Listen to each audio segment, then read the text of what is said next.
ಆಪ್ನಲ್ಲಿ ಪರಿಚಯವಾದ ಸುಂದರಿಯ ಬಣ್ಣದ ಮಾತಿಗೆ, ಚಂದದ ನೋಟಕ್ಕೆ ಮರಳಾಗಿ ತಾನು ಕಷ್ಟಪಟ್ಟು ಸಂಪಾದಿಸಿದ ಸುಮಾರು 1.5 ಕೋಟಿ ರೂಪಾಯಿ ಕಳೆದುಕೊಂಡ ಇಂಜಿನಿಯರ್ ಇದೀಗ ಇಂಗು ತಿಂದ ಮಂಗನಂತಾಗಿ ಪೊಲೀಸರ ಮೊರೆ ಹೋಗಿದ್ದಾರೆ. ಸಿಲಿಕಾನ್ ಸಿಟಿ ಬೆಂಗಳೂರಿನಲ್ಲಿ ಕೆಲಸ ಮಾಡುತ್ತಿರುವ ಸೌರವ್ ದುಬೆ ಎಂಬ ಟೆಕ್ಕಿಗೆ ಕಳೆದ ಫೆಬ್ರವರಿ 15ರಂದು ಟನ್ ಎಂಬ ಪ್ರಸಿದ್ಧ ಡೇಟಿಂಗ್ ಆಪ್ನಲ್ಲಿ ರಿಯಾ ಅಗರ್ವಾಲ್ ಎಂಬ ಯುವತಿಯ ಪರಿಚಯವಾಗಿತ್ತು. ಆರಂಭದಲ್ಲಿ ಚಾಟಿಂಗ್ ಮೂಲಕ ಶುರುವಾದ ಇವರ ಪರಿಚಯ ದಿನಕಳೆದಂತೆ ಆತ್ಮೀಯ ಸ್ನೇಹಕ್ಕೆ ತಿರುಗಿತ್ತು. ನಂತರ ಯುವತಿಯೇ ಸೌರವ್ ಮೊಬೈಲ್ ನಂಬರ್ ಪಡೆದುಕೊಂಡು ನಿರಂತರವಾಗಿ ಆಡಿಯೋ ಮತ್ತು ವಿಡಿಯೋ ಕಾಲ್ ಮಾಡುವ ಮೂಲಕ ಅವರ ಸಂಪೂರ್ಣ ವಿಶ್ವಾಸವನ್ನ ಗಳಿಸಿದ್ಲು. ಅಷ್ಟೇ ಅಲ್ಲದೆ ತಾನು ಸೌರವ್ನನ್ನು ಮದುವೆಯಾಗುವುದಾಗಿ ನಂಬಿಸಿದ್ಲು. ಅವರು ಕೂಡ ಆಕೆಯನ್ನು ಮದುವೆಯಾಗಬಹುದು ಎಂದು ಭಾವಿಸಿ ಅತ್ಯಂತ ಹೆಚ್ಚು ಪ್ರೀತಿ ಮತ್ತು ಸಲುಗೆಯಿಂದ ವರ್ತಿಸಿದ್ದಾನೆ. ಇದನ್ನು ನೋಡಿ ಸೌರವ್ ತನ್ನನ್ನು ಸಂಪೂರ್ಣವಾಗಿ ನಂಬಿದ್ದಾನೆ ಎಂದು ಖಚಿತಪಡಿಸಿಕೊಂಡ ರಿಯಾ ಆನ್ಲೈನ್ ಟ್ರೇಡಿಂಗ್ ನಲ್ಲಿ ಹಣ ಹೂಡಿಕೆ ಮಾಡಿದ್ರೆ ಅತಿ ಕಡಿಮೆ ಅವಧಿಯಲ್ಲಿ ಕೋಟ್ಯಂತರ ರೂಪಾಯಿ ಲಾಭ ಗಳಿಸಬಹುದು ಎಂಬ ಆಮಿಷ ಒಡ್ಡಿದ್ದಾಳೆ. ಮದುವೆಯಾಗಲಿರುವ ಯುವತಿಯ ಮಾತನ್ನು ನಿಜವೆಂದು ನಂಬಿದ ಟೆಕ್ಕಿ ಕಳೆದ 3 ತಿಂಗಳ ಅವಧಿಯಲ್ಲಿ ಹಂತ ಹಂತವಾಗಿ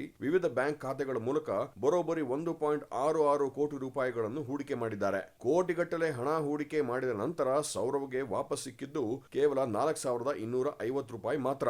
ಇದರಿಂದ ಅನುಮಾನಗೊಂಡ ಸೌರವ್ ತನಗೆ ಬರಬೇಕಾದ ಲಾಭದ ಹಣ ಮತ್ತು ಅಸಲನ್ನು ವಾಪಸ್ ನೀಡುವಂತೆ ರಿಯಾ ಬಳಿ ಕೇಳಿದ್ದ.